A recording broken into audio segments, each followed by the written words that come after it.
नमस्कार। इन्फोटेरिया में आपका स्वागत है। ब से बिहार, ब से बहादुरी, ब से बगावत, ब से बुद्धिमता, ब से बुद्ध।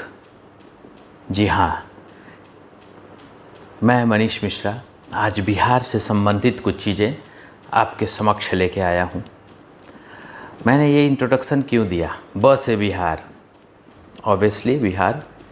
ब से बहादुरी, बहादुरी वो बहादुरी इनकी जो इंदिरा गांधी को इमरजेंसी के दौरान चुनौती देने वाले हमारे जयप्रकाश, जननायक जयप्रकाश नारायण की धरती, खुदीराम बोस की धरती। ब से बगावत, खुदीराम बोस की धरती। बुद्धिमता, वशिष्ठ नारायण सिंह जो मैथमेटिशियन, नासा तक को उनको सामने झुकना पड़ा कि एक हस्ती है। ब से बुद्ध, बुद्ध की धरती है, ये ज्ञान की धरती है, महावीर के त्याग की धरती है, गुरु गोविंद की त्याग की धरती है। महज ये एक अब आज के परिदृश्य में जो है वो एक कल्पना सी हो गई है बिहार की स्थिति।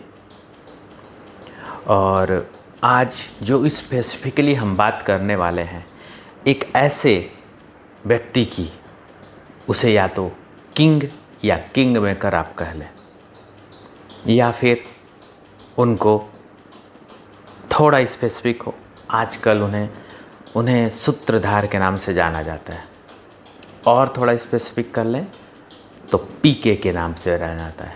जी हाँ, मैं प्रशांत किशोर की बात कर रहा हूँ। वही प्रशांत किशोर जो जन सुराज को लेके बिहार में अभी अपनी पदयात्रा और एक थर्ड विकल्प के रूप में उभरे हुए हैं।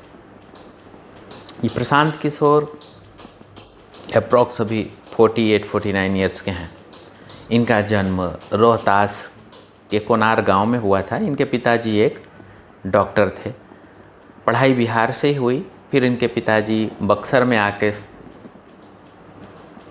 रहने लगे, वहाँ से पढ़ाई की, साइंस कॉलेज से पढ़ाई की, और ये यूनाइटेड नेशन चले गए। लगभग 8 साल यूनाइटेड नेशन में पब्लिक हेल्थ के ऊपर काम करने के बाद प्रशांत जी 2011 में भारत वापस आए। 2011 में भारत वापस आए और गुजरात में आए। आज के तत्कालीन प्रधानमंत्री, वर्तमान प्रधानमंत्री माननीय नरेंद्र दामोदर दास मोदी जी के साथ इन्होंने काम किया, उनके कैंपेन को संभाला, और 2012 में उन्होंने तीसरी बार उनको मुख्यमंत्री बनाया। उसके बाद जस्ट कुछ समय के बाद 2014 में उन्होंने लोकसभा कैंपेनिंग की, और लोकसभा में भी बीजेपी और नरेंद्र मोदी जी को भारी बहुमत दिलाया। उसी उन्होंने इनकी एक स्ट्रेटेजिस्ट के रूप में कार्य किया, प्लानिंग के रूप में कार्य किया। इन्होंने एक कैग बनाया, CAG CAG, citizen for accountability government, citizen for accountable government, जो कि एक बाद में जो है एक एडवर्टाइजमेंट और पब्लिसिटी कंपनी रही, और उन्होंने एक रॉबिन शर्मा जी के साथ बनाया, और बाद में ये आईपेक के तौर पे जाना गया, जिसका नाम था, जिसको हम फुल फॉर्म करते हैं इंडियन पॉलिटिकल एक्शन कमेटी। फिर इन्होंने अपने आप को उससे अलग कर लिया। ये आगे की बात। अभी तक जो एक डेटा हम अपने पास है, चाहे कहीं देखेंगे आप, लगभग 8 से 9 सीएम के साथ इन्होंने काम किया है, और उनको सीएम बनाया भी है। जैसे आप अगर देखें तो जगन मोहन रेड्डी आंध्रा में 2019, AITC all India Trinamool Congress Mamata Banerjee 2021, 213 seat out of 294, 77 seat पे मात्र बीजेपी को रोका। जहाँ पे कि इतनी बड़ी बात हो रही थी कि बीजेपी वहाँ जीतने वाली है। उसके बाद उन्होंने एम के स्टालिन का मदद किया, वो भी लगभग 2021 के आसपास तमिलनाडु में, उनको भी बहुत बड़ी बहुमत दिलाई, 159 सीट्स। कैप्टन अमरिंदर साहब 2017 में उन्होंने पंजाब में उनको जिताया, 77 सीटें मिली 117 में से। 2020 में आम आदमी पार्टी, जी हाँ, अरविंद केजरीवाल को उन्होंने कैंपेनिंग करा के स्ट्रेटेजिक्स के साथ उनको जिताया, लगभग 62 सीट्स आउट ऑफ 70 सीट्स। उसके बाद नीतीश कुमार 2015-2020 उन्हीं का दिया हुआ था महागठबंधन जो आज चल रहा है। एक ऐसे स्ट्रेटेजिस्ट के रूप में जाने जाते हैं कि किसी भी चीज़ को अगर वो दिखाएं तो आपको उसको मानना पड़ेगा, और वाकई में उनमें एक जज्बा है, करने की ताकत है, असंभव को संभव करने की ताकत है, पी से पॉसिबल करने की उनके अंदर क्षमता है, वो हमने देखा है। 2014 में उन्होंने 3D कैंपेनिंग, चाय पे चर्चा, रन फॉर यूनिटी, ऐसे कुछ कैंपेनिंग जो लोगों को अट्रैक्ट करें अपने तरफ, करते हैं। अलग है बात है कि मीडिया में आप सुनते होंगे बोले कि भी कांग्रेस को उन्होंने उत्तर प्रदेश में सपोर्ट किया और उनकी कैंपेनिंग संभाली और उनकी वो पहली हार थी, ऐसा कुछ नहीं है। उन्होंने बीच में छोड़ दिया था, आपने बहुत सारे इंटरव्यू में आपने देखा होगा। और उसके बाद जो है उन्होंने जब तृणमूल कांग्रेस और डीएमके को जब साथ दिया, वो जीत गए। उसके बाद उन्होंने अनाउंस किया था कि अब मैं ये पॉलिटिकल स्ट्रेटेजिस्ट के रूप में काम करना बंद करूंगा और बिहार के लोगों के लिए काम करूंगा। असली मुद्दा ये है, ये तो पीछे का एक खाचा आपको दिया मैंने, जिससे आप जाने कि प्रशांत किशोर है कौन, क्या किया है उन्होंने। बात इस मुद्दे पे है बिहार की। जी हाँ, पिछले जितने साल से, आज़ादी के बाद से अगर आप देख लें तो कृष्ण बाबू, अगर उनको अगर छोड़ दें आप, तो किसी भी गवर्नमेंट ने, किसी भी मुख्यमंत्री ने 5 साल का कार्यकाल पूरा नहीं किया, और तब अपराध चरम सीमा पे हुआ करता था। वो धीरे धीरे हुआ, लेकिन आज भी बिहार जो है अपने इस आपराधिकरण और अपने पलायन, अपने बेरोजगारी, अपने स्वास्थ्य, अपने शिक्षा, इन सब के बदहाली के लिए जाना जा रहा है। आप विश्वास नहीं करेंगे, लगभग 7 जिले के 58% लोग पलायन कर चुके हैं, जो इस बार जन सुराज के द्वारा ये एक मुद्दा बनाया गया है। इसके पहले नहीं था पलायन, कहीं सुनने को नहीं मिलता था। इस व्यक्ति ने ठाना, पिछले 3 साल से भितिहरवा आश्रम से, चंपारण के गांधी जी के वहाँ आश्रम से उन्होंने अपनी पदयात्रा शुरू की। एक लोगों को जोड़ के इन्होंने पूरी पदयात्रा, 3000 किलोमीटर की पदयात्रा इन्होंने की।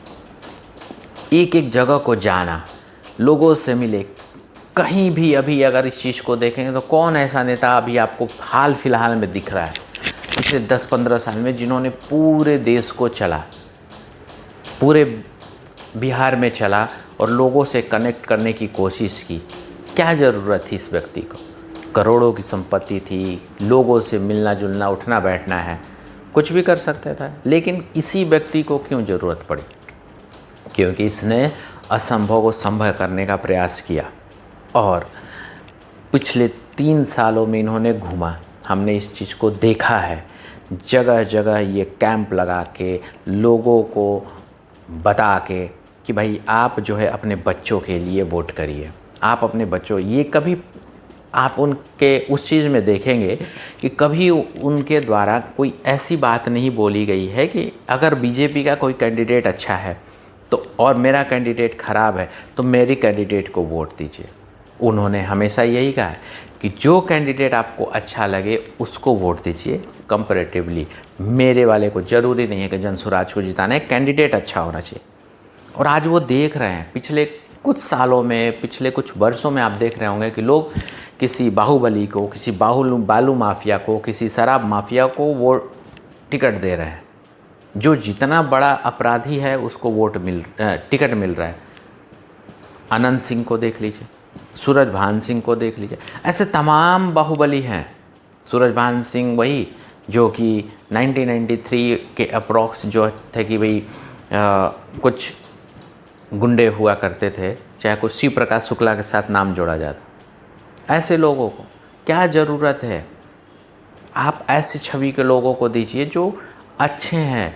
जैसे केसी सिन्हा को देख लीजिए, कुम्हरार विधानसभा से, पटना यूनिवर्सिटी के वाइस चांसलर। कैंडिडेट अगर देखेंगे तो उन्होंने एक भोरे एक जगह है, विधानसभा सीट है गोपालगंज, जहाँ से पंकज त्रिपाठी आते हैं हमारे, वहाँ से एक ट्रांसजेंडर जिनको किन्नर प्रीति को मिला है टिकट, एक समाज से। वो अलग बात है कि हमारे समाज में ट्रांसजेंडर की उतनी ज़्यादा महत्वता नहीं है, उनको नहीं हम उतना तवज्जो देते हैं। स्थिति ये है कि लोकसभा चुनाव में 3 ट्रांसजेंडर ने अपना नामांकन किया था निर्दलीय, जमानत जब्त हो गई। दिल्ली विधानसभा में एक ट्रांसजेंडर ने अपना आवेदन किया था निर्दलीय, 65 वोट मिले। वो अलग बात है कि आप ट्रांसजेंडर को वोट करेंगे नहीं करेंगे, लेकिन उनमें भी कैपेबिलिटी है, काबिलियत है, वो कर सकते हैं। आप देखिए तो सही, विश्वास तो करिए, विश्वास तो जताइए। सिर्फ कहने से नहीं होगा कि प्रशांत नहीं जीतने वाले हैं, चाहे ये व्यक्ति नहीं जीतने वाला है। प्रशांत को छोड़िए साइड में रखिए, उसको जिताने की ज़रूरत नहीं है। जो कैंडिडेट है जनसुराज के तौर पे अगर उसको टिकट मिला है, अगर आप सोच रहे हैं कि उसको जिताने पे नहीं हम वोट देंगे, इस बार नहीं देंगे, हमारा वोट व्यर्थ जाएगा, ऐसा नहीं है। आप वोट दीजिए, जो कैंडिडेट अच्छा है उसको दीजिए।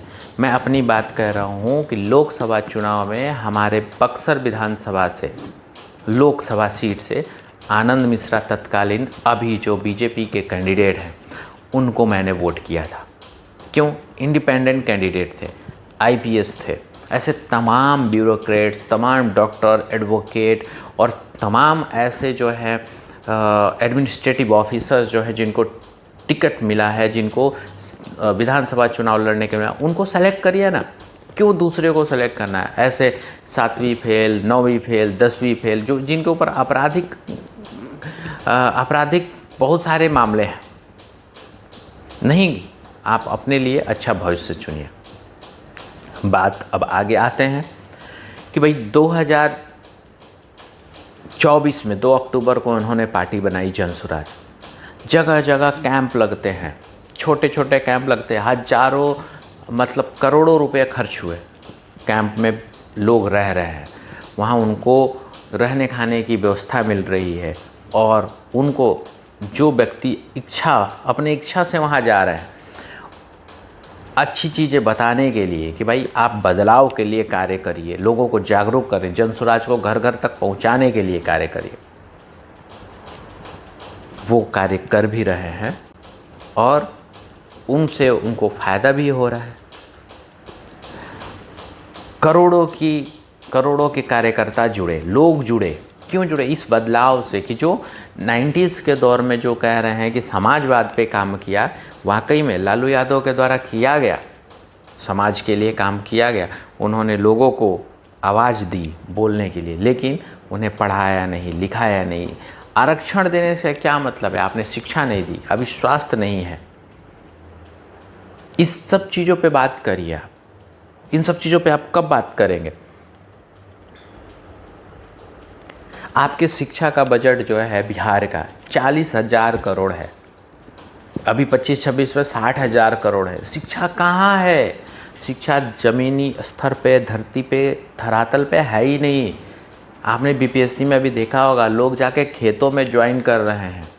लोगों के पास बच्चों को पढ़ाने के लिए बोर्ड नहीं है, ब्लैक बोर्ड टूटे हुए हैं, बच्चे ज़मीन पे बैठ के पढ़ रहे हैं। क्या नहीं? में बच्चों 60,000 करोड़ है, उसको इत्मीनान से, ईमानदारी से खर्च तो करिए, सही से उपयोग तो करिए। स्वास्थ्य की स्थिति ऐसी है कि अगर हॉस्पिटल में बंदा जाने से पहले ही वो भगवान को याद कर लेता है कि भगवान अब तो मैं मरने वाली, कोई हॉस्पिटल तक नहीं है आपके पास। अच्छा, एक एम्स अभी खुला पटना में, उसमें भीड़ भाड़ देखे भाई, इतना गंदा है, इतना साफ सफाई के नाम पे कुछ नहीं, इतनी भीड़, इतनी गंदगी, पूछिए नहीं। तो क्या है ये? एक अच्छा बस स्टैंड नहीं है। बहुत समय के बाद एक एयरपोर्ट बना, उसको थोड़ा रिनोवेट करके अच्छा बना, नहीं तो एयरपोर्ट तक नहीं था आपके पास। रेलवे स्टेशन की ऐसे ही हाल है। डबल इंजन की सरकार, चाहे जिस तरीके से सरकार की निंदा नहीं कर रहा हूँ मैं, लेकिन चीज़ों बता रहा हूँ। हो सकता है एक बार विश्वास करके देखिए, अच्छे लोगों को सेलेक्ट करके देखिए। ऐसे अच्छे लोग अगर आपके समाज में आपके इर्द गिर्द हैं, अगर वो बन रहे हैं विधायक, तो उन्हें बनाइए, आपके लिए कार्य करेंगे। स्वास्थ्य विभाग का देखिए, 20,000 करोड़ का आपका बजट है, और 20,000 करोड़ में आपके पास एक अच्छे हॉस्पिटल्स नहीं है। आपके यहाँ लगभग 29,000 लोगों पे एक डॉक्टर है, 29,000 लोगों पे एक डॉक्टर, 9,000 पेशेंट्स पे एक बेड है, जबकि WHO का नॉर्म्स है कि 1,000 पे एक पेशेंट और 1,000 पे एक बेड। ये नॉर्म्स है। वो कहाँ है नॉर्म्स? पूरे भारत में 23 बच्चों पे एक PRT है, प्राइमरी टीचर। बिहार में 36 बच्चों पे एक है। साक्षरता दर तो आप देख ही रहे हैं, भारत में 74, वहाँ 64। तो हम कहाँ जा रहे हैं? न स्वास्थ्य है, न शिक्षा है। बेरोजगारी का तो आप छोड़ ही दीजिए। बेरोजगारी पे आप देख लीजिए, आपके बेरोजगारी को अगर आप देखेंगे तो खाद कारखाना है बेगूसराय में बंद, डालमिया नगर बंद, सीमेंट। 28 चीनी मिल में से 4-5 चीनी मिल चल रहे हैं बस। तो बेरोजगारी बढ़ेगी बढ़ेगी, कहाँ जाएगी बेरोजगारी? है ही नहीं अपने पास। अभी आपको बताया लगभग 58% 7 जिले से लोग जा चुके हैं। सीमांचल का क्षेत्र देखिए, RBI का रिपोर्ट है ये, लगभग 58% लोग माइग्रेट हो चुके हैं। ये सीमांचल में जूट मिल है, वो सारे बंद हैं।